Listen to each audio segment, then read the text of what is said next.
ETF index mutual funds నేర్చుకుని stock మార్కెట్లో రాణించాలనుకుంటున్నారా? వెంటనే ఈ నెంబర్కి కాల్ చేయండి. నమస్తే రమగారు. నమస్తే జయ. రమగారు, ప్రాప్తానికి మించింది లేదంటారు. అంటే మనకి ఏది రాసి పెట్టుంటే అదే జరుగుతుంది. మనకి ఏది రావాలో అది మాత్రమే వస్తుంది. ఎప్పుడు రావాలో అప్పుడే వస్తుంది. మనం ఎంత తొందరపడినా కూడా రాదంటుంటారు కదా. ఇలా వీటికి సంబంధించి అంటే మనకి ఇలాంటి వాక్యాలు ఉన్నాయి అంటే దీనికి సంబంధించి ఏదైనా ఒక స్టోరీ ఉంటుంది బహుశా. ఒకటే బోల్డ్ ఉంటాయి.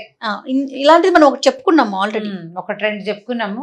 ఇది కూడా కథ బాగుంటుంది. ఓకే. పూర్వం అట ఓ రామశర్మ అని ఒక పండితుడు ఉండేవాడు ఒక పల్లెటూరులో. ఇతనికి ఏంటంటే ఎవరు చేయని పని చేయాలని అతని కోరిక. ఎవరు చేయని పని చేయాలి, ప్రత్యేకంగా ఉండాలి అలా అనుకునేవాడు. ఓకే. అయితే కొంచెం పెద్దవాడు అయ్యాక పెళ్లి సంబంధాలు వచ్చినాయి.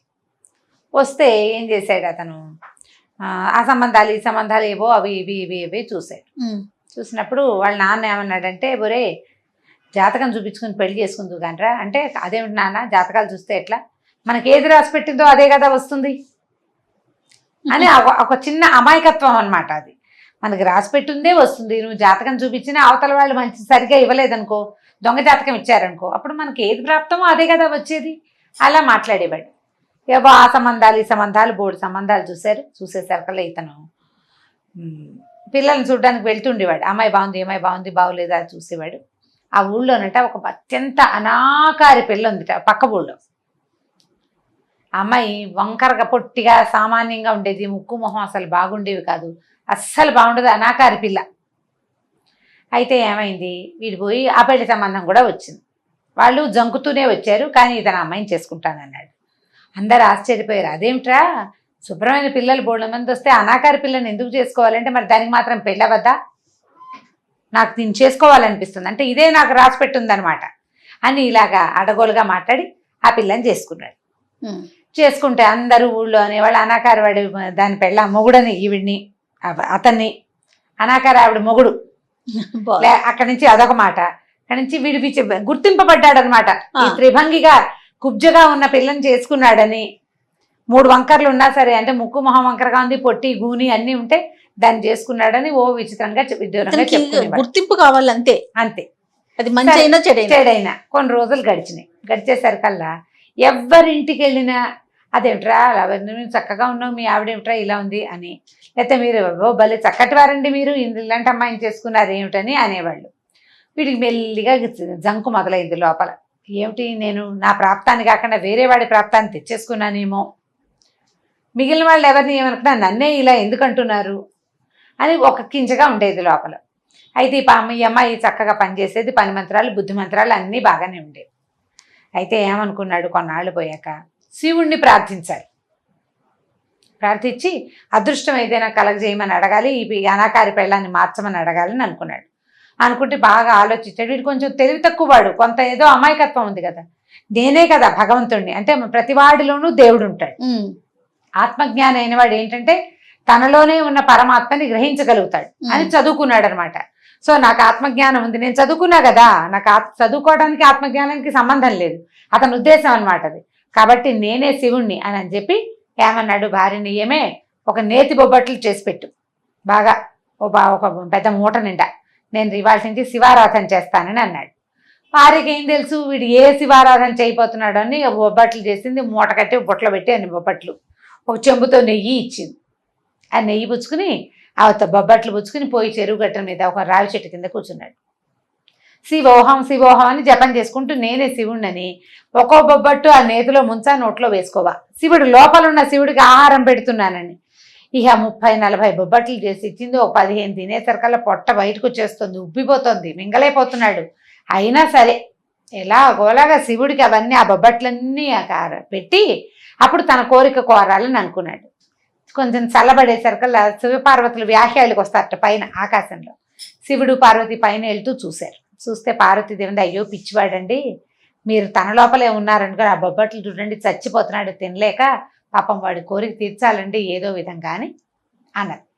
అనేసరికల్లా సరే ఇద్దరు శివుడు పార్వతి ఇద్దరు కిందకెళ్ళారు. కిందకెళ్ళేసరికి లేపారు. ఏరనైనా ఏమిటి ఏం చేస్తున్నావంటే నీకే బొబ్బట్లు పెడుతున్నాను స్వామి, వాడు తింటున్నాడు, తను తింటూ నీకే పెడుతున్నాను అన్నాడు. అనేసరికి శివుడు అన్నాడు ఏం కావాలరా అన్నాడు. ఏం కావాలి, దేనికోసం ఇలా చేస్తున్నావంటే ఇతని దృష్టి పార్వతీదేవి మీద పడింది. ఆవిడ మహా సౌందర్యవతి, పరమాత్మత సౌందర్యం, దైవిక సౌందర్యం, అమ్మవారి సౌందర్యాన్ని ఆ నోరు తెచ్చుకుని చూస్తున్నాడు. చూస్తుండేసరికల్లా ఏమైంది, ఈ శివుడు అడిగాడు అనమాట, ఏమిటా నాయన అదే పనిగా చూస్తా ఉంటే, మహాశయ ఆ సౌందర్యవతి అయిన భార్యను చేసుకోవాలనుకున్నాను, తర్వాత గుర్తింపబడే భార్యను చేసుకోవాలనుకున్నాను, అనాకార పెళ్ళాన్ని చేసుకున్నాను, ఏం చేయాలో తెలియట్లేదు అంటే, సరేలే నీకు 3 రాళ్ళు ఇస్తాను, నువ్వు ఏం కావాలని కోరుకుంటున్నావో కోరుకుని రాయి విసిరేయి, అప్పుడు నీకు కావాల్సింది జరుగుతుంది, నువ్వు ఏం కోరుకుంటే అది అని చెప్పి 3 అంతంత గులకరాళ్ళు ఎత్తి చేతిలో పెట్టాడు శివుడు. శివుడు పార్వతి ఇద్దరు డింగుమని మాయమైపోయాడు. వీడేం చేశాడు, ఇంటికి వెళ్ళాడు. ఇంటికి వెళ్ళి అక్కడి నుంచి భార్యను చూసేసరికల్లా భార్య అడిగింది, ఏమండి బొబ్బట్లన్నీ ఏమైనాయండి, స్వామికి ప్రసాదం పెట్టి తెచ్చారంటే, లేదే బొబ్బట్లన్నీ స్వామివారు సేవించేశాడు, వరం ఇచ్చాడు, ఉండు నేను నీకు మంచి మాట చెప్తానని ఆ రాయి ఎత్తి చెరువులో వేసేసి నా భార్య అతిలోక సౌందర్యవతి అవ్వాలని కోరుకున్నాడు. ఈ అమ్మాయి బ్రహ్మాండంగా మారిపోయింది, మామూలు అందం కాదు, మెరిసిపోతోంది. అబ్బో ఎంతో బాగుంది. అక్కడి నుంచి భార్యను చూసి చాలా ఆనందించాడు, సంతోషించాడు, ఇక చెప్పలేని సౌందర్యం.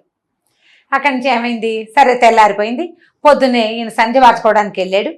ఈ అమ్మాయి ఏమో మంచినీళ్ళు తెచ్చుకోవడానికి చెరువుకు బయలుదేరింది. చెరువుకు బయలుదేరితే అందరూ ఎవరమ్మాయి ఎవరమ్మాయి ఏ ఊరమ్మా అని అడుగుతున్నారు. నేనేనండి ఫలానా రామశర్మ భార్యని, మా ఆయన శివుడి దగ్గర వరం అడిగి నన్ను అందంగా తయారు చేశాడని చెప్పింది. ఊళ్ళో వారా వీర అందరూ ఆపి ఆపి అడిగి నిజమా అవునా అని ఆశ్చర్యపోయే లోపల బాగా ఎండెక్కిపోయింది. ఆయన ఇంటికి రాలేదు ఇంకా చెరువు నుంచి. మండలాధీశుడు ఆ ఊరు మండలానికి నాయకుడైన ఒక సైన్యాధిపతి ఆ వైపుగా వస్తూ ఈవిని చూసి మోహించాడమ్మా ఎంత అందంగా ఉంది అని దగ్గరికి వెళ్ళాడు. వివాహం చేసుకోనన్ను అని అడిగాడు. నేను వివాహితనండి, ఫలానా రామశర్మ గారి పెళ్ళాన్ని, నాకు పెళ్ళికి వెళ్ళి కుదరదండి మీతోటంది అనేసరికి గురువు మండు మండిపోయింది. బోడి రామశర్మకి ఇంత అందగత్తా, వాడికేమొచ్చు, చదువు సంధ్య ఏదో చదువుకున్నాడు అమాయకుడు, వాడికి ఏం తెలీదు, వాడికి ఇంత అందగత్త భారీగా ఉంటామేమిటి, అదేమిటో నాకే కావాలనుకున్నాడు. సరే ఇలా లాభం లేదని వెళ్ళిపోయి ఒక 1 డజన్ మంది సైనికుల్ని పంపించాడు. ఫలానా రామశర్మ ఇంట్లో అందమైన అమ్మాయింది, దాన్ని పట్టుకురండి. సరే ఏమైంది, ఈయన చెరువు నుంచి ముగించుకుని రామశర్మ గారి ఇంటికి వెళ్తుంటే ఈ భార్యమణిని ఎవరో లాక్కుపోతున్నారు.